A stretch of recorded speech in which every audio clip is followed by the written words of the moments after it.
ప్రియమైన దైవ జనాంగమా, సర్వశక్తుడైన దేవుడు, సర్వోన్నతుడైన దేవుడు మనల్ని ప్రేమించి ఆయన వాక్యం ద్వారా ప్రతిదినం మనల్ని బలపరుస్తున్నారు. ఒక మాటలో చెప్పాలంటే మనకు భోజనం పెడుతున్నారు. ఆత్మీయ ఆహారము అంటారు దీన్ని. ఏమంటారు?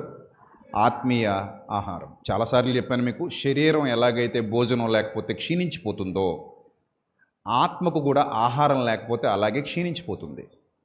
రోజు శ్రద్ధ తీసుకుని మూడు సార్లు పెడుతున్నాం. అంత అవసరం లేకపోయినా పెడుతున్నాం. యాక్చువల్లీ మనకి కష్టపడే పని ఏం మనం చెయ్యం. పొలంలోకి వెళ్ళే వాళ్ళు అయితే 3 సార్లు తినాలి రూల్. మనం పొలాలకు వెళ్తున్నామా? వెళ్ళట్లా. ఏం చేస్తాం? ఎక్కువ రెస్ట్లో ఉంటాం. ఇక్కడ ఉన్న వాళ్ళందరూ శరీరం బాగా నలిగిపోయి, అరిగిపోయి, వంగిపోయి, చెమటలు పట్టేసి, బరువులు ఎత్తేసి, ఎండలో పడి కొట్టేసుకుని, అంత కష్టమైన పనులేమీ లేవు. రైతులకు ఉంటాయి అలాంటివి.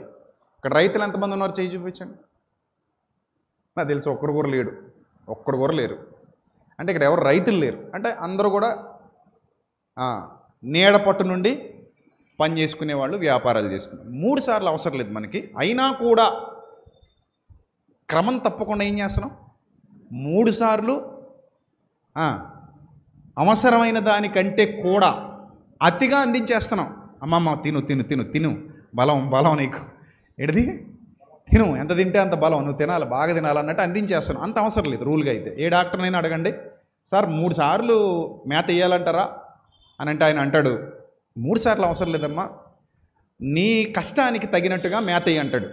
నీ శ్రమకు తగినంత ఆహారం నీ శరీరానికి అందించు, అప్పుడు ఆరోగ్యంగా ఉంటావు అని చెప్తాడు. మనం ఒక 2 సార్లు ఇట్స్ ఎనఫ్, 2 times ఎనఫ్. మన బాడీకి 2 సార్లు అంటే ఎక్కువ. ఆ 2 సార్లు కూడా ఆకలి తీరేంత వరకు మాత్రమే. ఆకలి తీరాక ఆపేయాలి. కానీ మనం ఆకలి తీరినా కూడా ఆపట్ల. సో ఇంతగా బాడీ మీద శ్రద్ధ తీసుకుంటున్నప్పుడు, ప్రేమ పెంచుకున్నప్పుడు, మరి శరీరం కంటే గొప్పది ఏంటి? ఆత్మ. శరీరము కేవలము నిష్ప్రయోజనము, ఆత్మయే జీవింపజేయుచున్నదని మనం చాలా సందర్భాల్లో దేవుని గ్రంథంలో చదువుకున్నాం కదా. యోహాను సువార్త 6వ అధ్యాయము 63వ వచనం కదా. సో అంత గొప్పదైన ఆత్మకు మరి ఎంత తిండి పెడుతున్నాం, ఎంత శ్రద్ధగా పెడుతున్నాం, ఎంత జాగ్రత్తగా పెడుతున్నాం, ఎంత బలీయమైన ఆహారాన్ని అందిస్తున్నాం అనేది మనందరం ఆలోచించుకోవాల్సినటువంటి విషయం. నేను మీకు గతంలో కూడా చాలాసార్లు చెప్పాను, మళ్ళీ గుర్తు చేస్తున్నాను. శరీరానికి కావాల్సిన ఆహారాన్ని నోటి ద్వారా మాత్రమే తీసుకుంటాం. ఆత్మకు కావాల్సిన ఆహారాన్ని 3 విధాలుగా తీసుకుంటాం జ్ఞానేంద్రియాల నుండి. అందులో నెంబర్ 1 కన్ను. నెంబర్ 1 స్థానాన్ని ఆక్రమించింది ఏంటి? ఆత్మకు తీసుకునే ఆహారంలో కన్ను. అందుకే మీ కన్ను జాగ్రత్త. నీ కన్ను తేటగా ఉంటే నీ దేహం అంతా ఎలా ఉంటుందట? తేటగా ఉంటుందట. నీ కన్ను చెడిపోతే నీ దేహం అంతా ఏమవుద్దట? చెడిపోద్ది అన్నాడు దేవుడు. అందుకే కన్ను జాగ్రత్త అన్నాడు. రెండో ఇంపార్టెంట్ థింగ్ ఏంటంటే చెవి. మీరేమి వినుచున్నారో జాగ్రత్తగా చూసుకోండి అన్నాడు మార్కు సువార్త 4వ అధ్యాయము 24వ వచనంలో. రెండో ఇంపార్టెంట్ ఆర్గాన్ ఏంటంటే చెవి. తర్వాత మూడోది స్పర్శ, చర్మం. ఈ జ్ఞానేంద్రియాలలో అత్యంత విలువైన జ్ఞానేంద్రియాలు ఈ 3 కూడా. ఈ 3ంటిని యూజ్ చేసుకుని మనం ఆత్మకు కావాల్సిందని తీసుకుంటూ ఉంటాం. స్పర్శ ద్వారా, చూడడం ద్వారా, వినడం ద్వారా ఎక్కువగా. సో దేవుడు ఏమన్నాడంటే, వాక్యం వినడం విషయంలో స్పర్శను మించి ఎక్కువగా మనం స్వీకరించేది కళ్ళ ద్వారా, చెవుల ద్వారా. అందుకే ఈ కళ్ళు చెవులు జాగ్రత్తగా కాపాడుకోకపోతే అక్కర్లేని చెత్తంతా లోపలికి వెళ్ళిపోద్ది. మీరు ఏం కన్జ్యూమ్ చేస్తున్నారనేది మీరు ఆలోచించుకోండి. ఈరోజు ఉదయం నుంచి ఈ సాయంత్రకాలం వరకు ఏవేవి తినేశారంటే ఏముంది? ఇప్పుడు నేను ఫోన్ చూస్తూ చాలా తింటాను. ఫోన్ చూస్తూ ఏం చేస్తాను? తింటాను అని నేను అంటాను. మీరు ఒప్పుకుంటారు, ఒప్పుకోరా? ఒప్పుకోవాలి. ఆత్మీయ భాష ఇది. ఫోన్ చూస్తూ తింటాను అంటే కంచం ముందు పెట్టుకుని ఫోన్ చూసుకుంటూ ముద్దలు చుట్టుకు తింటాను అంటే అలా కూడా చేసేవాళ్ళు ఉన్నారు. కానీ ఇక్కడ పాయింట్ అది కాదు. అలా చేసేవాళ్ళు ఉన్నారు. అది పాయింట్ అది కాదు. నేను చెప్పే పాయింట్ ఏంటంటే, ఫోన్ చూస్తూ మనం తింటాం, ఫోన్ చూస్తూ మనం తింటాం. అది తింటాం 2 విధాలుగా తింటాం. ఫోన్ చూస్తూ తింటాం, టీవీ చూస్తూ తింటాం, లోకాన్ని చూస్తూ తింటాం, లేదా ఎవరితోనైనా మాట్లాడుతూ, వాళ్ళతో ప్రయాణం చేస్తూ, వాళ్ళతో సహవాసం చేస్తూ తింటాం. చూస్తూ తింటాం, వింటూ తింటాం, రకరకాలుగా తింటాం. అందుకే యేసుప్రభు వారు అన్నారు, మీరు ఏమి వినుచున్నారో జాగ్రత్తగా చూసుకోండి, మీరు ఏమి కనుచున్నారో జాగ్రత్తగా చూసుకోండి. మీరు కనేవి అంటే మీరు కన్నవి విన్నవి మీ ఆత్మకు ఆహారాలు. మీరు కన్నవి మీరు విన్నవి మీ ఆత్మకు ఆహారాలు. అది స్వచ్ఛమైన ఆహారం తీసుకున్నారనుకో మీరు ఆరోగ్యంగా ఉంటారు. చెడ్డ ఆహారం తీసుకున్నారనుకో మీరు అనారోగ్యంగా మారిపోతారు. మీరు ఏమి ఎక్కువ చూస్తారో ఆ ఇంపాక్ట్ మీ మీద పడిపోద్ది. మీరు ఏది ఎక్కువ వింటారో ఆ ఇంపాక్ట్ మీ మీద పడిపోద్ది. అదే మిమ్మల్ని నాశనం చేసేస్తుంది. ఇప్పుడు ఒక వ్యక్తి ఒక ఉగ్రవాది అవ్వాలి. ఒక వ్యక్తి ఏమవ్వాలి? ఉగ్రవాది అవ్వాలి. పుడుతూ పుడుతూ ఉగ్రవాది పుట్టాడోయ్ అని ఎవడైనా అనగలడా? ఎవడనలేడు. అతడు ఉగ్రవాది కావాలంటే ఎంత తినాలి మీరు ఆలోచన చేయండి. ఆడికి అది ఆహారం పెట్టాలి.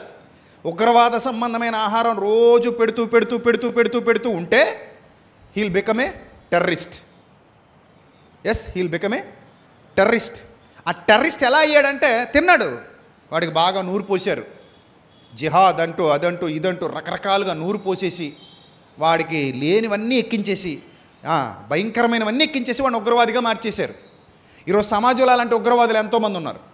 ఒక పాస్టర్ గారు ఎవరైనా హిందూ దేవీ దేవతలను దూషించారనుకోండి, వాళ్ళు మళ్ళీ తిరిగి క్రీస్తుని దూషిస్తున్నారనుకోండి, అతనికి వీళ్ళకి తేడా లేదు. ఒక మతోన్మాది, ఈ రాధా మనోహర్ దాస్ లాంటి మతోన్మాది ఎవరైనా మరియమ్మ గారిని, యేసుప్రభు వారిని, బైబిల్ని దూషించాడు అనుకోండి, మనం తిరిగి మళ్ళీ వాళ్ళ దేవీ దేవతల్ని, వాళ్ళ గ్రంథాలని దూషించడం మొదలుపెట్టాం అనుకోండి, అతనికి మనకి తేడా ఏమీ ఉండదు. సో కాబట్టి ఉన్మాద స్వభావం అంటారు దీన్ని. ఉన్మాద స్వభావం. ఎందుకు ఇలాంటి ఉన్మాద స్వభావం ప్రజల్లో పేరుకుపోతుంది అని అంటే, అతడు విన్నది, అతడు కన్నది. ఎవరో అతనికి బ్యాడ్ ఇంజెక్షన్ ఇచ్చేసారనమాట. ఇప్పుడు ఇంజెక్షన్స్ ఉంటాయి, చేతికి ఎక్కించడమే. తీసుకొచ్చి నీకు విషం ఎక్కిస్తే విషతుల్యం అయిపోద్ది నీ శరీరం. విటమిన్లు ఎక్కిస్తే బలం వస్తుంది నీ శరీరానికి. అర్థమైందా? ఎక్కించే దాని మీద ఆధారపడి అది. విషం ఎక్కిస్తే నీ శరీరం ఏమైంది? విషతుల్యం అయిపోయింది. అదే విటమిన్లు ఎక్కిస్తే నీ శరీరానికి బలం అందింది. అలాగే ఆ రాధా మనోహర్ దాస్ అనే వ్యక్తి కానివ్వండి, ఇంకెవరైతే మతోన్మాదులు ఉన్నారో, ఈ మతోన్మాదులందరి హృదయాలలో చెడ్డది పోయబడింది. వాళ్ళు ఒక మత ఉన్మాదాన్ని తలకెక్కించుకున్నారు కాబట్టి అలాగే మాట్లాడతారు. అలాగని హిందువులందరూ అలా ఉండరు. అలాగే క్రైస్తవుల్లో ఎవరైనా అలాంటి ఉన్మాదులు ఉన్నా కూడా క్రైస్తవులందరూ అలాంటి వాళ్ళు కాదు. అది ఆ వ్యక్తికి మాత్రమే పరిమితం తప్ప ఆ సమూహానికి అంతటికీ దాన్ని ఆపాదించకూడదు. ఆ వ్యక్తి వరకే దాన్ని అర్థం చేసుకోవాలి తప్ప ఆ వ్యక్తిని బట్టి సమూహాన్ని అంతటిని అనకూడదు. అలాగని అలాంటి వ్యక్తులకు సపోర్ట్ చేయకూడదు. ఆ వ్యక్తులకు మనం ఎప్పుడైతే సపోర్ట్ చేయడం మొదలు పెడతామో మనలో కూడా రాక్షసత్వం పెరిగిపోద్ది, మనలో కూడా ఉన్మాదం పెరిగిపోద్ది, మనలో మానవత్వం చచ్చిపోద్ది, జాలి చచ్చిపోద్ది. మీరు అందరూ విన్నారు. ఏం విన్నారు? మంచి సమరైన ఉపమానం విన్నారు. నీ కులం ఏంటి అడగలేదు, నీ జాతి ఏంటి అడగలేదు, నీ పేరేంటి అడగలేదు, నీ మతం ఏంటి అడగలేదు, నువ్వు ఎక్కడి వాడవు, మీరు ఏ ఉట్లు ఏం అడగలేదు. అవన్నీ ఆయనకు అవసరం లేదు. ఆయనకి తెలిసిందల్లా ఒకటే, జాలి, మానవత్వం, ప్రేమ, దైవత్వం. వీటితో వెళ్ళాడు. అతన్ని లేవనెత్తాడు, పూటకోళ్ళవాని ఇంటికి తీసుకెళ్ళాడు. నిన్ను వలే నీ పొరుగు వారిని ప్రేమించనే మాటకు నిలువెత్తు నిదర్శనంగా ఆ మంచి సమరయుడు అక్కడ నిలబడ్డాడు. ఇప్పుడు యేసుప్రభు అడుగుతున్నాడు, వారిలో అతనికి ఎవడు పొరుగువాడాయను? అతని ఎడల జాలిపడిన వాడే కదా ప్రభువా అన్నాడు. అయితే నువ్వు కూడా వెళ్ళి అలా చెయ్యి అన్నాడు. అంటే ఇది ప్రభువు చెప్పిన మాట. నువ్వు జాలిపడు. జాలికి మించిన ప్రేమ, ప్రేమకు మించిన కృప, కృపకు మించిన దైవత్వం మరొకటి లేదు. ఈ జాలి, ప్రేమ, కృప ఇవన్నీ దైవత్వానికి సంబంధించినవి. ఆ దైవత్వం నీలో నింపబడితే, ఆ దైవత్వం నీ ఆత్మకు ఆ ఆహారం అందితే నువ్వు కూడా అలాగే మారిపోతావు. ఆ ఆహారం నీకు అందకపోతే నువ్వు కూడా ఉగ్రవాది అయిపోతావు. అంటే నువ్వు ఉగ్రవాదివి కావాలన్నా, సన్మార్గంలో నడవాలన్నా తినే ఆహారం మీద ఆధారపడింది నీ జీవితం. Get my point. అలాగే మీ పిల్లలు వాళ్ళు ఏ స్థితిలో నిలబడాలన్నా వాళ్ళు తినే ఆహారం మీదే ఆధారపడింది. అందుకే పిల్లలకు చూడండి, మంచివి పెట్టాలని చూస్తారు అమ్మా నాన్న. శరీరానికి ఏం పెట్టాలని చూస్తారు అమ్మా నాన్న? మంచివి పెట్టాలని చూస్తారు. ఎందుకు? పిల్లలు బాగుండాలన్న కోరిక తల్లిదండ్రులకు ఉంది కాబట్టి. దీన్ని ప్రేమ అంటారా అనరా? అంటే ఇప్పుడు తల్లి ప్రేమ ఏంటి? బిడ్డకి ఏది కావాలో అది తెలుసుకొని పెడుతుంది. దీన్ని మీరు ప్రేమ అనుకుంటే, ఇన్ ద సేమ్ సెన్స్ దేవుడు కూడా తన పిల్లలకు ఏది పెట్టాలో తెలుసుకొని పెడుతున్నాడు. అది కూడా దేవుడి దృష్టిలో ప్రేమే. అర్థమవుతుందా? అది కూడా దేవుడి దృష్టిలో ఏంటి? ప్రేమే. అదే నిన్ను ప్రేమిస్తున్నాడు ఆయన. నిన్ను ప్రేమించి నీకు చక్కటి ఆహారం పెట్టి వాక్య జ్ఞానము చేత నిన్ను బలపరిచి, వాక్య జ్ఞానము చేత నిన్ను సంస్కరించి, వాక్య జ్ఞానము చేత నిన్ను అలంకరించి నువ్వు తప్పిపోకుండా గట్టిగా నిలబడి నిత్య జీవం వరకు నువ్వు వెళ్ళాలన్నది ఆయన బలమైన కోరిక. అందుకే బైబిల్ గ్రంథం చెబుతోంది, ఏ ఒక్కరూ నశింపవలనని హెచ్చరింపక అంతటా అందరూ మారు మనసు పొందాలని కోరుచు మీ ఎడల ఆయన దీర్ఘశాంతము గలవాడై ఉన్నాడు. మీ ఎడల ఆయన ఏం కలిగి ఉన్నాడట? దీర్ఘశాంతం. నిజమే కదా, ఎన్ని సందర్భాల్లో మన ఆయన కోపం వచ్చే పనులు మనం చేసినా మన మీద కోప్పడలేదు ఆయన. నిజంగా చాలా సందర్భాల్లో మనం ఆయన కోపం వచ్చే పనులు చేసాం, కానీ ఇప్పుడు కోప్పడలా. ఎందుకు కోప్పడలేదంటే నీ మీద నా మీద ఉన్న ప్రేమ అంతే. ఆ ప్రేమ కొద్దీ నువ్వు నేను మారాలని ఎదురు చూశాడు. That is called love. ప్రేమ ఉన్నప్పుడే ఆ మార్పు కోరుకుంటుంది, శిక్షించదు వెంటనే. త్వరపడి కోప్పడదు ప్రేమ, త్వరపడి అసహనంగా ఉండదు, సహనంగా ఉంటుంది. త్వరపడి చేదరించుకోదు, త్వరపడి అసహించుకోదు, త్వరపడి వదులుకోదు, త్వరపడి నిందించదు, త్వరపడి కోపించదు, అమర్యాదగా నడవదు, స్వప్రయోజనమును విచారించుకొనదు. చాలా ఆలోచిస్తుంది ప్రేమ. ఆలోచించి నువ్వు మారడానికి నీకు అవకాశాల మీద అవకాశాలు ఇస్తుంది. అయినా నేను మారనంటే ఇంకెవడో చేయగలిగింది ఏమీ లేదు, అప్పుడు వదిలేస్తుంది చెయ్యి. అంతవరకు నీకు అవకాశాల మీద అవకాశాలు ప్రేమ ఇస్తుంది, ఇస్తూనే ఉంటుంది. సో దేవుడు కూడా మనకు అవకాశాలు ఇస్తూ కూర్చోబెట్టాడు ఇక్కడ. నువ్వు బాగుండాలని, నువ్వు మారాలని, నువ్వు ఆధ్యాత్మికంగా ఎదగాలని. అందుకే సంఘాన్ని క్రమం తప్పకుండా సన్నిధికి రమ్మన్నాడు. ఎందుకు? భోజనం చేయడానికి. నా గొర్రెలను మేపుము, నా గొర్రెలను కాయము. పేతురు, నువ్వు నన్ను ప్రేమిస్తున్నావా? అవును ప్రభువా, నువ్వు అన్నట్టే నేను ప్రేమిస్తున్నాను. అయితే నా గొర్రెలను మేపు, నా గొర్రెలను కాయు, నా గొర్రెలను మేపు అని ఎందుకంటున్నాడంటే, మేపడం అంటే తీసుకొచ్చి భోజనం పెట్టడం, తీసుకొచ్చి కూర్చోండి భోజనం పెట్టడం. అందుకే నేను ఎప్పుడు చెప్తుంటాను, ఎట్టి పరిస్థితుల్లో దేవుని సన్నిధికి రావడం మానకండి. ఎన్ని పనులున్నా సరే food is very important for our spiritual strength. నీ ఆత్మీయ బలం కొరకు, నీ ఆత్మీయ ఆరోగ్యం కొరకు నువ్వు దేవుని సన్నిధికి రావాల్సిందే, సహవాసంలో ఉండాల్సిందే, దేవుని వాక్యం వినాల్సిందే, దేవుని వాక్యం నేర్చుకోవాల్సిందే. అది నీ పాదములకు దీపము, నీ త్రోవకు వెలుగు అనే విషయాన్ని నువ్వు ఎప్పటికీ మర్చిపోకూడదు. ఇది మీ అందరి సెన్స్లో ఉండాలి. ఇప్పుడు చెప్పండి, శరీరానికి ఎలాంటి ఆహారాన్ని అయితే ఇస్తున్నామో ఆత్మకు అంతకంటే బలమైన ఆహారాన్ని ఇవ్వాలా వద్దా? ఇవ్వాలి. ఇస్తున్నామా లేదా అనేది ప్రశ్న. ఇప్పుడు మిమ్మల్ని నేను ప్రశ్న అడుగుతాను. మీరు ఇంట్లో బలమైన ఆహారం తింటున్నారా లేదా అని అడిగాను అనుకోండి, మీ అందరి దగ్గర ఒక ఆన్సర్ ఉంటుంది. ఆన్సర్ ఏంటంటే, ఎస్ అన్నయ్య మేము తింటున్నాం, బలమైన ఆహారం తింటున్నాం, బయట ఫుడ్ మేము తినం. అంటే బయట ఫుడ్ అంటే పాడైపోయిన ఆహారం మేము తినం. ఇప్పుడు పాడైపోయిన ఆహారం అనగానే ఇంట్లో చేసుకునే ప్రతిదీ మంచిదని నేను చెప్పట్లేదు సుమా. అది నీ శరీరానికి ఎంతవరకు ఉపయోగపడుతుంది, నీ శరీరానికి ఆరోగ్యాన్ని ఇస్తుందా, ఇవ్వట్లేదా, నీ శరీరానికి కావాల్సిన పోషకాలు అందులో ఉన్నాయా లేవా? అర్థమైందా? అలాగే దైవ గ్రంథంలో నుండి మనం వింటున్నటువంటి జీవవాక్యం మన శరీరానికి ఎంతవరకు, అంటే మన శరీరానికంటే పై పురుషుడికి కాదు, ఆంతర్య పురుషుడు, అంతరంగ పురుషుడు. మా బాహ్య పురుషుడు కృషించుచున్నను, ఆంతర్య పురుషుడు దినదినము ఏమవుతున్నాడట? నూతన పరచబడుచున్నాడు అని పౌలు భక్తుడు చెప్పాడు. లోపల నీ ఇన్నర్ మైండ్, నీ స్పిరిచువాలిటీ, నీ ఇన్నర్ బాడీ ఏమనొచ్చుదాన్ని, నీ ఇన్నర్ బాడీ అది ఎంత స్ట్రెంగ్తన్ అవుతోంది, అది ఎంత స్ట్రాంగ్గా ఉంటుంది, నువ్వెంత బలంగా మారుతున్నావు. బలం అంటే ఏంటనుకుంటున్నారు? బలహీనత అంటే ఏంటి? నేను చెప్తాను. ఒకే పాయింట్, చిన్న పాయింట్ చెప్తాను, గుర్తుపెట్టుకోండి. చిన్న పాయింట్. శాంసన్ ఉన్నాడు, చాలా స్ట్రాంగర్, చాలా చాలా అంటే చాలా, ఎంత అంటే మనం వర్ణించలేనంత. ఒక పచ్చి గాడిద దవడ ఎముక తీసుకుని 1000 మందిని హతం చేయగలిగే క్యాపబిలిటీ ఉన్న పర్సనాలిటీ. ఒక పెద్ద పెద్ద ద్వారబంధాల కమ్ములు లేపేసి భుజాల మీద పెట్టుకుని కొండపేటు చివరికి తీసుకెళ్ళిపోగలిగే కెపాసిటీ. సంకెళ్ళను కూడా చేత్తో పురికొస మొక్కల్లాగా తెంచి అవతల పడేయగలిగే బలాన్ని దేవుడు అతను సొంతం చేశాడు. అంత బలవంతుడు, దేహదారుఢ్యం గలవాడు. ఒక్క మాటలో చెప్పాలంటే బాహుబలము గలవాడు, రియల్ బాహుబలి. ఎవరు? శాంసన్. మహాపరాక్రమవంతుడు. అంత పరాక్రమవంతుడు మానసికంగా బలహీనంగా ఉన్నాడు. మానసికంగా బలహీనంగా ఉన్నాడు కాబట్టి తొడ మీద పడుకోబెట్టేసుకుని సీక్రెట్లని లాగేసింది. తొడ మీద పడుకుని సీక్రెట్లని చెప్పేశాడు అంటే ఎంత బలహీనుడు కాకపోతే చెప్పేస్తాడు. ఇంకా అందులో కూడా ఏ టైప్ బలహీనత అంటే జీరో కేటగిరీ అంటాను నేను. జీరో కేటగిరీ ఎందుకంటే ఆమె పలుమార్లు మోసగించింది, చెప్పింది చెప్పినట్టు చేసేస్తుంది. సెన్స్ ఉన్నాడు ఏమనుకోవాలి, ఇది చెప్తే ఇది కూడా చేసేస్తుంది, ఇవన్నీ చేసిందంటే ఇది కూడా చేసేస్తుంది. అంటే ఈమె నన్ను డబ్బు కోసం మోసగిస్తుంది, ఈమె వేశ్య కాబట్టి నన్ను వాడుకుంటుంది, నన్ను ఉపయోగించుకుంటుంది, డబ్బు కోసం నన్ను మోసం చేస్తుంది. ఒకనొక దినాన నన్ను తప్పకుండా నా ప్రాణహాని, ఈమెతో నాకు ప్రాణహాని ఉంది అని గెస్ చేయగలిగే సామర్థ్యం ఉండి ఆ మాయలో పడిపోకుండా తప్పించుకుంటే బలవంతుడవుతాడు, శారీరకంగా కాదు ఆత్మీయంగా. ఇప్పుడు ఇదే విషయాన్ని మనం ఆలోచిస్తే యోసేపు ఉన్నాడు, యోసేపు కండలు లేవు, యోసేపుకి అంత బలం లేదు, యోసేపుదేమి జిమ్ బాడీ కాదు, యోసేపు అంత స్ట్రాంగ్ పర్సనాలిటీ కాదు. అంటే సంఖ్యలు తెంపేసే శక్తి యోసేపుకి లేదు, సింహాన్ని చీల్చేసే శక్తి యోసేపుకి లేదు, రెండు మొక్కల కింద ఆ దవడ పట్టుకొని చీల్చి అవతల పడేయగలిగే క్యాపబిలిటీ ఎవరికి లేదు, యోసేపుకి లేదు.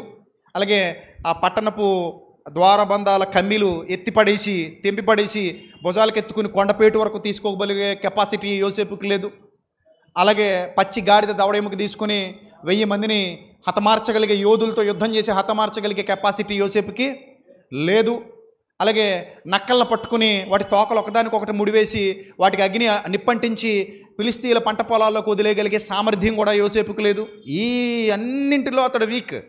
బట్ ఇన్నర్ పర్సనాలిటీలో చాలా చాలా స్ట్రాంగ్ ఉన్నాడు. ఇన్నర్ పర్సనాలిటీలో చాలా స్ట్రాంగ్ ఉన్నాడు. ఎంత స్ట్రాంగ్ ఉన్నాడంటే ఎవరూ లేరు, ఒక అమ్మాయి ఇతన్ని పిలుస్తోంది, అది కూడా యజమానుని భార్య. ఆమె వశం చేసుకుంటే మొత్తం అంతటి మీద ఇతనికి ఏమొస్తుంది, అధికారం వస్తుంది. ఆయన కూడా మీరన్న భాషలో, మన వాడుక భాషలో ఉప్పు కారం తింటున్నాడు. ఏం తింటున్నాడు? వాడతారా వాడరా భాష?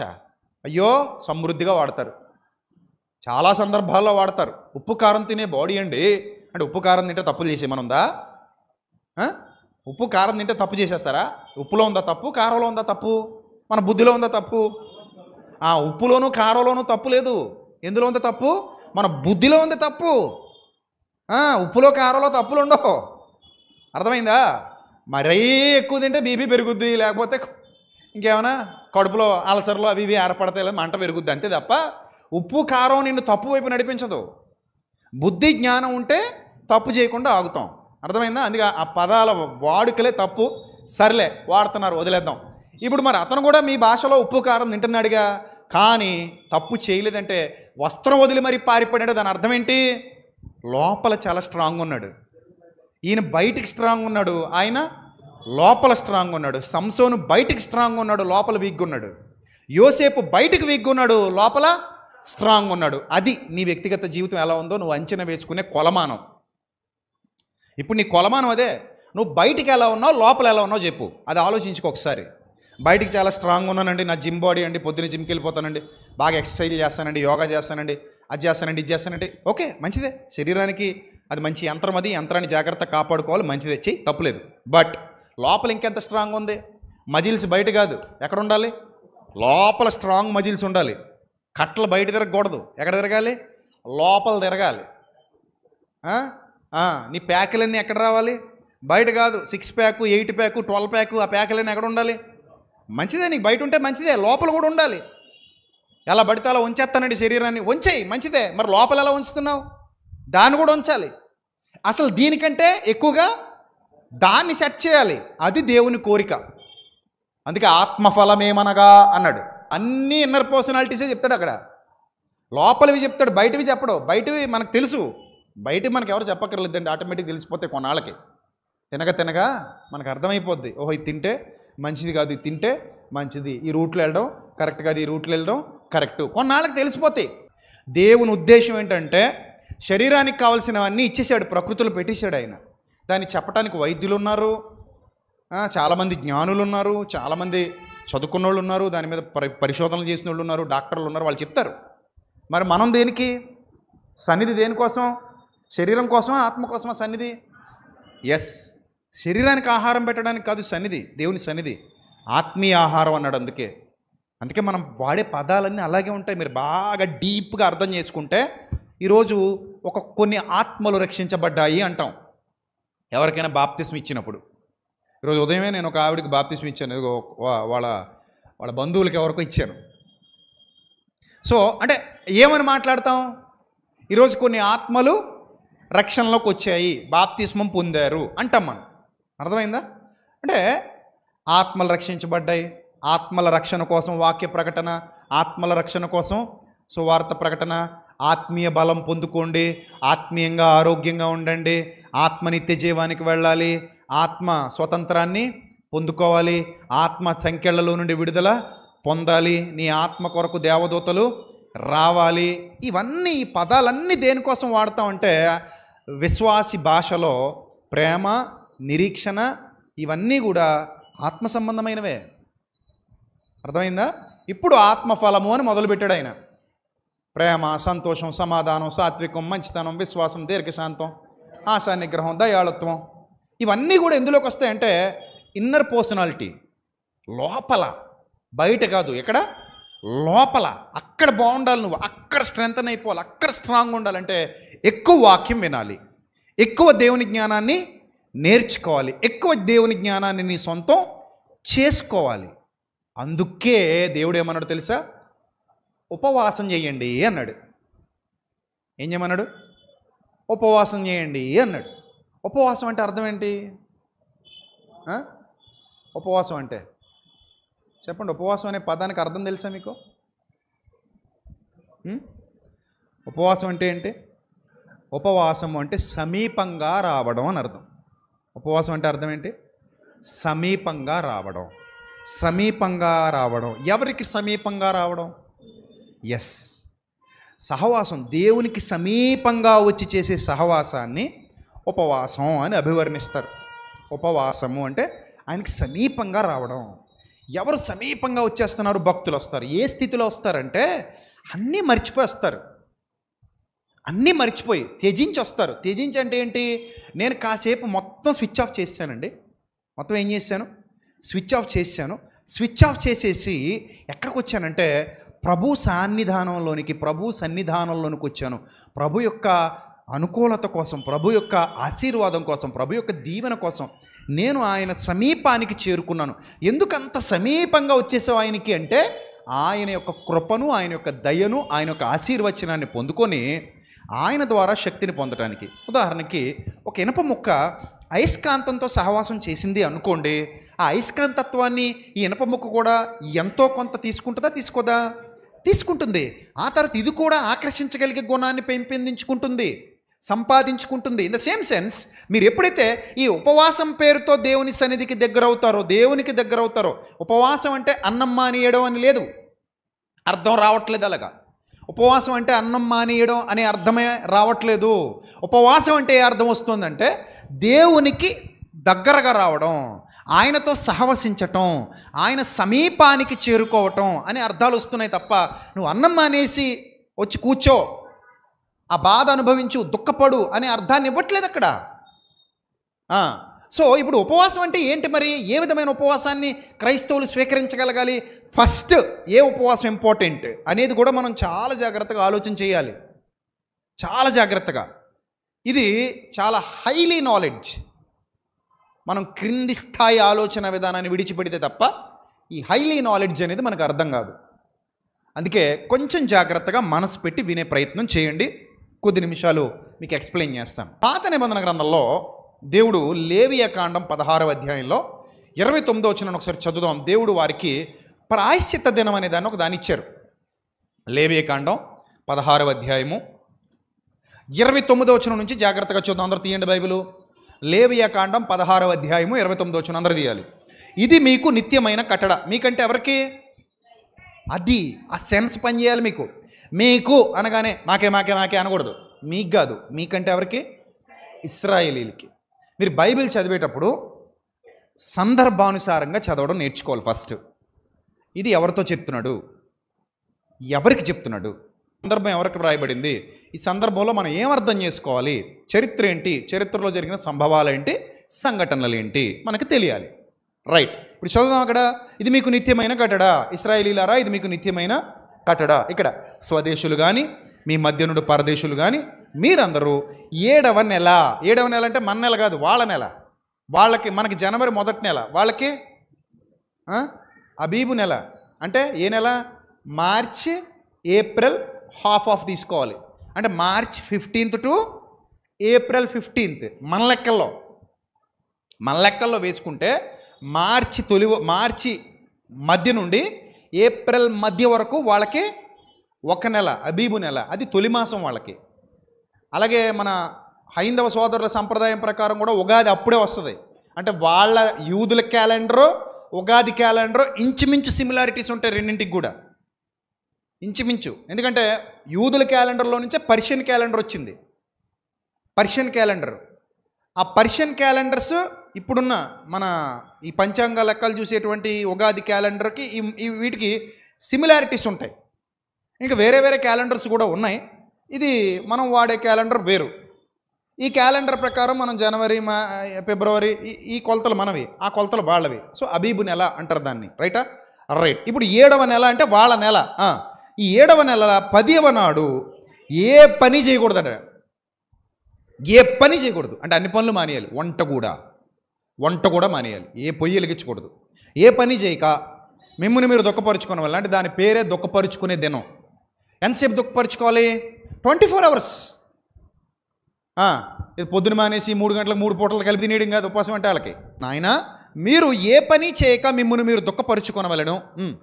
ఏలయనగా మీరు యెహోవా సన్నిధిని మీ సమస్త పాపముల నుండి పవిత్రులగునట్లు, ఆ దినమును మిమ్మును పవిత్రపరచునట్లు మీ నిమిత్తము ప్రాయశ్చిత్తము చేయబడిను. అది మీకు మహావిశ్రాంతి దినము. మిమ్మును మీరు దుఃఖపరుచుకొనవలెను. ఇది నిత్యమైన కట్టడ. ఎవరు తన తండ్రికి మారుగా యాజకుడొకటకై అభిషేకము పొంది తన్ను ప్రతిష్ఠించుకొనునో, ఆ యాజకుడు ప్రాయశ్చిత్తము చేసుకొని నార వస్త్రములైన ప్రతిష్ఠిత వస్త్రములు ధరించుకొనవలెను. మరియు అతడు అతి పరిశుద్ధముగానున్న మందిరమునకు, ప్రత్యక్షపు గుడారమునకు, బలిపీఠమునకు ప్రాయశ్చిత్తము చేయవలను. మరియు అతడు యాజకుల నిమిత్తము, సమాజము నిమిత్తము ప్రాయశ్చిత్తము చేయవలను. సంవత్సరమునకు ఒకసారి. ఎన్నిసార్లట? సంవత్సరమునకు ఒకసారి ఇశ్రాయేలీలు సమస్త పాపములను బట్టి వారి నిమిత్తము ప్రాయశ్చిత్తము చేయుటకు ఇది మీకు నిత్యమైన కట్టడ.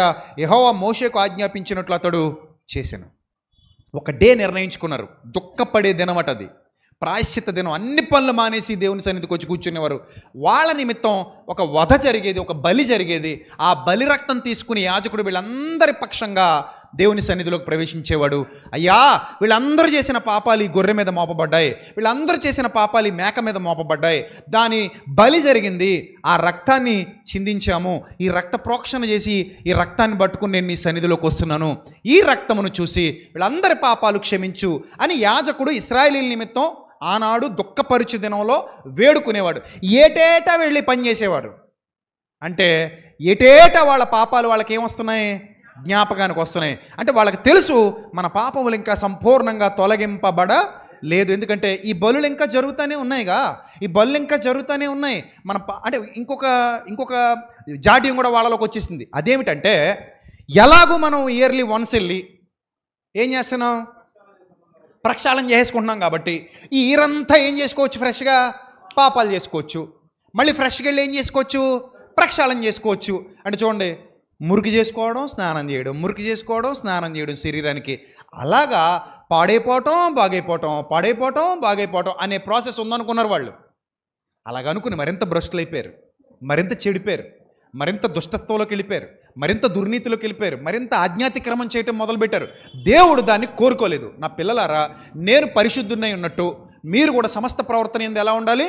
పరిశుద్ధులై ఉండాలి. ఈ విధమైన ఆచార వ్యవహారాలు నాకు తగినవి కావు. సో దీన్ని ఎలా మార్చాడో ఒకసారి మీరు చూస్తే, హెబ్రీ పత్రిక చూడండి. హెబ్రీ పత్రిక 9వ అధ్యాయము 24వ వచనం చూద్దాం. అందువలన నిజమైన పరిశుద్ధ స్థలమును పోలి, వాళ్ళకి భౌతికంగా ఒక పరిశుద్ధ స్థలం ఉంది.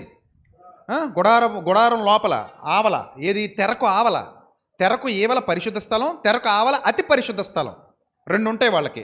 ఈ అతి పరిశుద్ధ స్థలంలోకి యాజకుడు మాత్రమే వెళ్ళాలి. ఎవరు పడితే వాళ్ళు వెళ్ళడానికి వీల్లేదు. ఈ రక్తం పట్టుకుని వెళ్తాడు. ఎవరి పాపముల కొరకైతే రక్తం చిందింపబడిందో అది పట్టుకుని అతి పరిశుద్ధ స్థలంలోనికి వెళతాడు, ప్రవేశిస్తాడు యాజకుడు. రైట్? ఇప్పుడు చూడండి, హస్తకృతమైన పరిశుద్ధ స్థలములలో క్రీస్తు ప్రవేశించలేదు. అర్థమైందా మీకు పాయింట్? హస్తకృతమైన అంటే మనుష్యుల చేత కట్టబడిన, మనుష్యుల చేత నిర్మింపబడిన, మనుష్యుల చేత స్థాపించబడిన ఇశ్రాయేలీల పరిశుద్ధ స్థలాలలో క్రీస్తు ప్రవేశించలేదు. కానీ ఇప్పుడు మన కొరకు దేవుని సముఖమందు కనబడుటకు పరలోకమందే ప్రవేశించెను. ఎంత అద్భుతమైన మాట! అతి పరిశుద్ధ స్థలం గొప్పదా? పరలోకం గొప్పదా? ఏది గొప్పది? పరలోకమే గొప్పది. ఇప్పుడు ఈ బలి అయిన దేవుని గొర్రెపిల్ల ఆ పాత్ర పట్టుకొని, అంటే మనందరి పాపాలు పట్టుకొని ఎక్కడికి వెళ్ళిపోయేటట్టు నేరుగా దేవుని సన్నిధికే పోయాడు. వీళ్ళు ఏటేటా చేస్తున్నారు కానీ ఇంకా ప్రక్షాళన కలగలా. అతి పరిశుద్ధ స్థలమైన గుడారంలోకి వెళ్తున్నారు వాళ్ళు.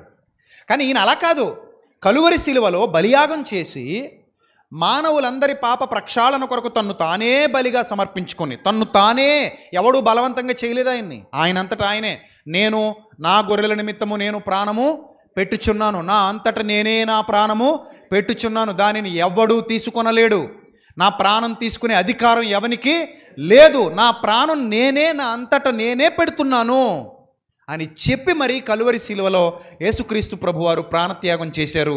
తనను తాను బలిగా దేవునికి సమర్పించుకున్నారు. ఆ విధంగా సమర్పించుకొని నేరుగా 3వ దినాన తిరిగి లేచి ఎక్కడికి వెళ్ళారు? ఆయన పరలోకానికి వెళ్ళారు. అందుకే మరియ ముట్టుకోబోతుంటే అంటున్నారు ఆయన, అమ్మా నన్ను ముట్టుకోవద్దు, నేను ఇంకా తండ్రి వద్దకు ఎక్కిపోలేదు, నువ్వు నన్ను తాకొద్దు. ఎందుకంటే యాజకుడు అతి పరిశుద్ధ స్థలంలోకి వెళ్ళేటప్పుడు ఎవరు ముట్టుకోకూడదు.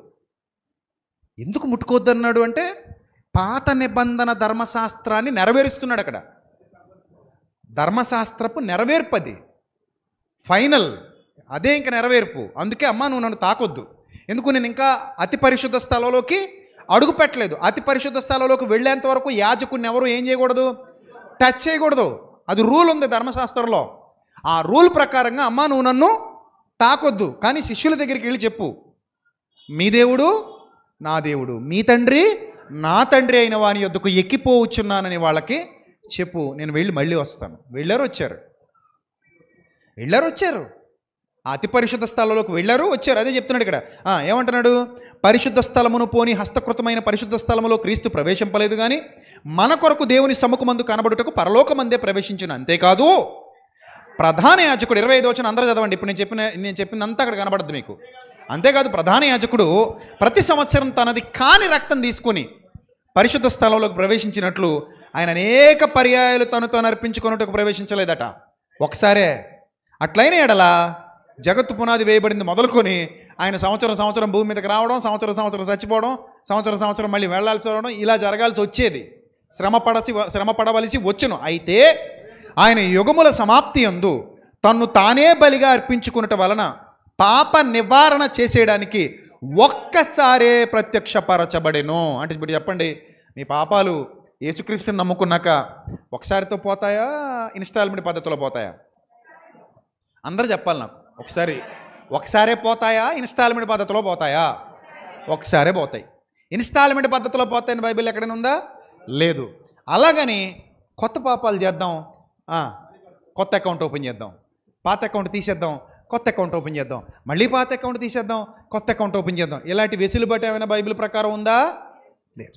చాలామంది తెలియక ఏమంటున్నారంటే పాపం చేసిన వాడిని సంపవతల పడగలి, కానీ ఈ క్షమించడాలు ఏందంటే అంటే పాపాన్ని పెంచి పోషిస్తున్నారా మీరు? తెలివైన వాళ్ళు అడుగుతున్నారు, మహా తెలివైన వాళ్ళు.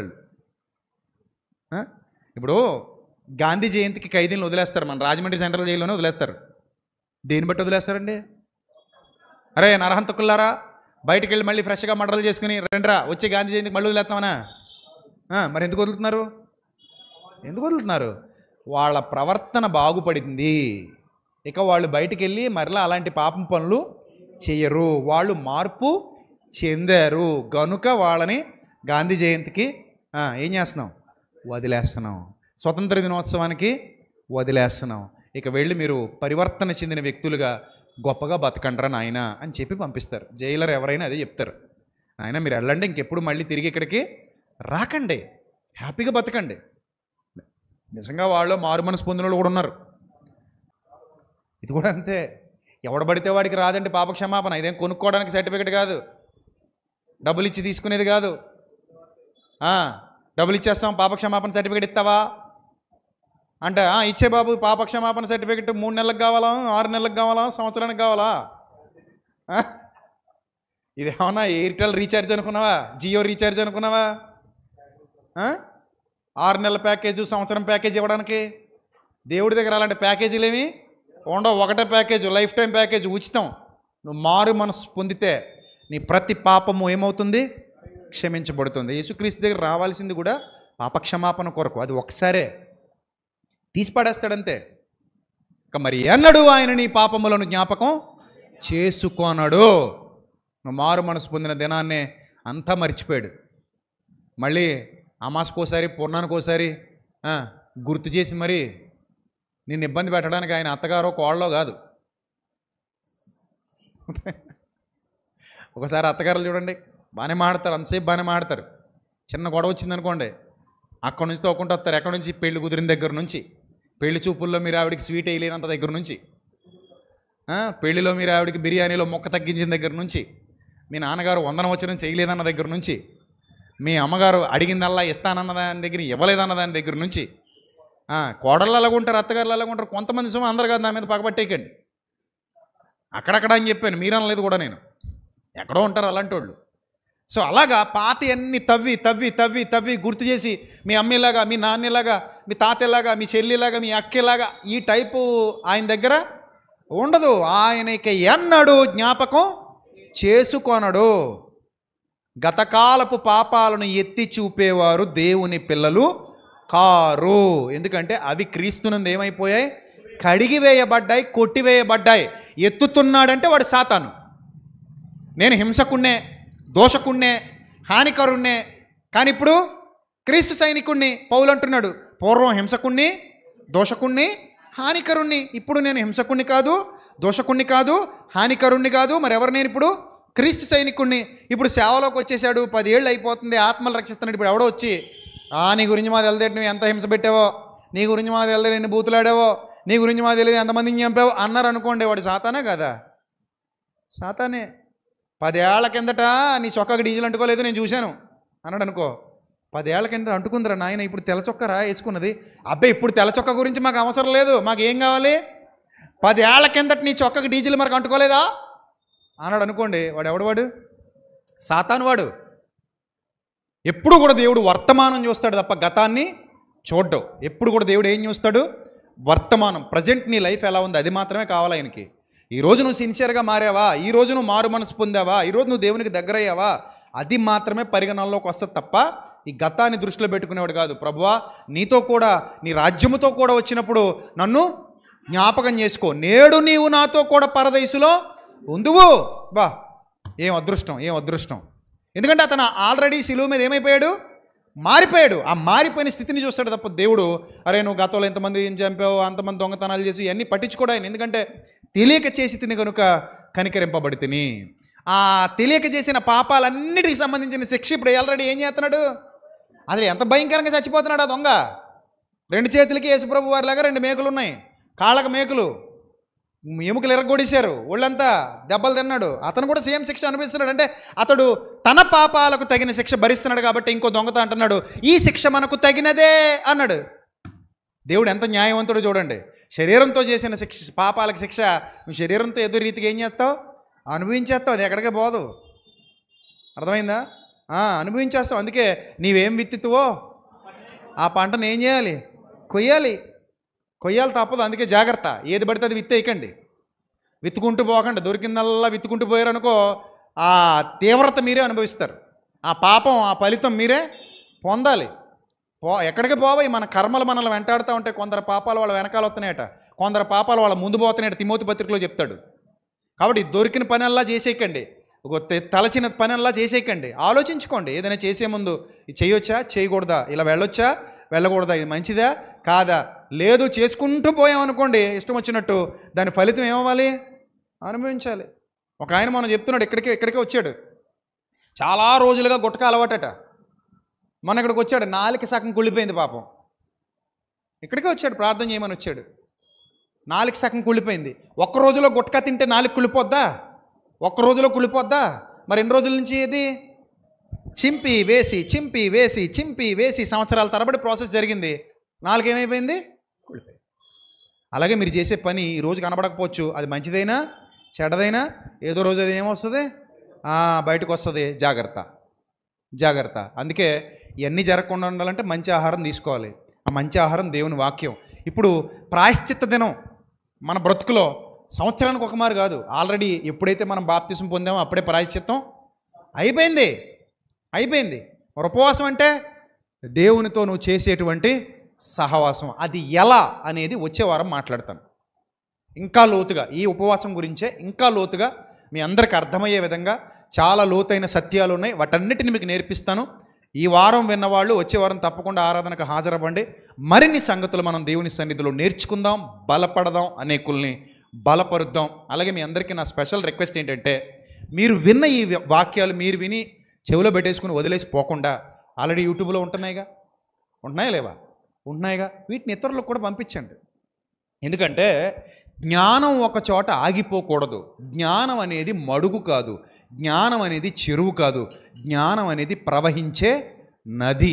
అది అనేకుల్ని తడుపుతూ వెళ్ళాలి, ఒక చోట ఆగకూడదు. కాబట్టి ఈ నది ప్రవహింపజేయాల్సిన బాధ్యత మనది. ఎక్కడికక్కడ మనం గట్లు వేయకూడదు. గట్లు ఏం చేయాలి? తీయాలి. గట్లు ఏం చేయాలి? తీయాలి. దేవుని జ్ఞానాన్ని ఏం చేయాలి? పంచాలి. ఆ బాధ్యత నా ఒక్కడిదేనా, మీ అందరిదీనా? సో మీ అందరిది. అందుకే నేను ఎప్పుడు చెప్తూ ఉంటాను, ఫస్ట్ ఆఫ్ ఆల్ ఇప్పుడున్న టెక్నాలజీని వాడుకుందాం. చక్కగా యూట్యూబ్ అనేది ఉంది, మీరు ఆ లింక్ ఇతరులకు షేర్ చేస్తే వాళ్ళు వింటారు. ఇంకొక ప్రాసెస్ ఉంది ఇక్కడ, అది కూడా బాగా గుర్తుపెట్టుకోండి.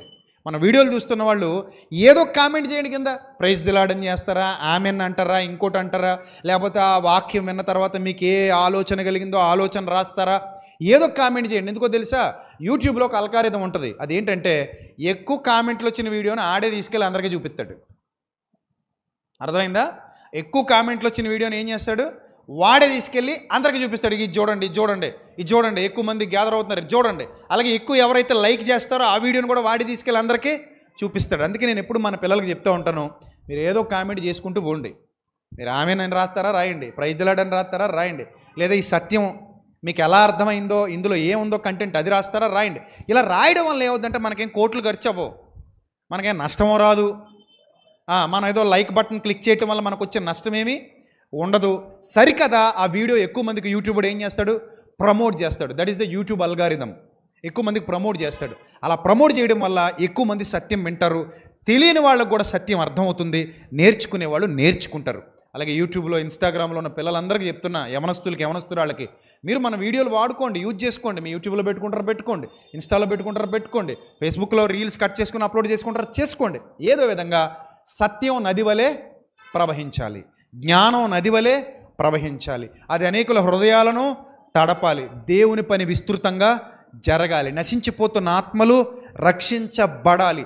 సత్యం వాళ్ళ హృదయాలలో పోయబడాలి. వాళ్ళ హృదయాలలో ఉన్న చీకటి తొలగిపోవాలి. వాళ్ళు మారు మనస్సు పొందాలి, రక్షణలోనికి రావాలి. ఇది ఒక క్రైస్తవుని లక్ష్యం, క్రైస్తవుని విధి, క్రైస్తవుని ధర్మం. కాబట్టి ప్రియమైన దేవుని సంగమా, మీరు ఆశీర్వదింపబడామని అనుకుంటే కనుక ఈ ఆశీర్వాదాన్ని ఇతరులకు కూడా పంచండి. మీరు దీవించబడ్డాం అనుకుంటే కనుక ఈ దీవెన ఇతరులకు కూడా పంచండి. దేవుని జ్ఞానానికి మీరు అందరూ సొంతం కావాలని మరొకసారి మీ అందరికీ ప్రేమపూర్వకంగా విజ్ఞప్తి చేస్తూ నా మాటలు ముగిస్తున్నాను. దేవుడు మిమ్మల్ని, మీ కుటుంబాల్ని బహుగా దీవించి ఆశీర్వదించునుగాక. ఆమేన్. తల్ల వంచండి, ప్రార్థన చేసుకుందాం. మహాపరిశుద్ధుడైన మా కన్న తండ్రి, ఇంతవరకు మాతో కూడా ఉన్నందుకు స్తోత్రం తండ్రి. ప్రభా, అనేక మంది పిల్లలను ఈ రాజమండ్రి పట్టణంలో సమకూర్చి ప్రభ ప్రతి వారం విలువైన సంగతులు వినిపింపజేస్తున్నందుకు స్తోత్రం తండ్రి. పిల్లలను బలపరచండి, మీ కృపలో భద్రపరచండి, జ్ఞానము దయచేయండి, వివేకము దయచేయండి. మీ సన్నిధి కాంతి పిల్లల మీద ప్రకాశింపచేయండి. మీ సన్నిధాన వర్తనులుగా నిలువబెట్టండి. అనేక మందికి దీవెనకరంగా, మీ నామానికి మహిమకరంగా పిల్లల్ని వర్ధిల్లింపచేయండి.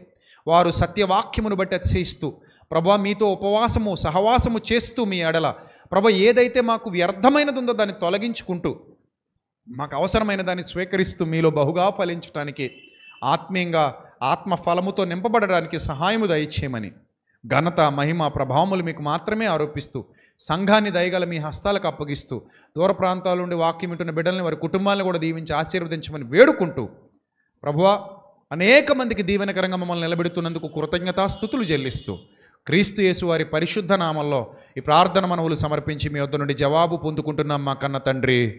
ఆమెన్. అందరికీ వందనాలు. మే లార్డ్ బ్లెస్ యు ఆల్. దేవుడు మిమ్మల్ని, మీ కుటుంబాలని బహుగా దీవించి ఆశీర్వదించునుగాక. ఆమెన్.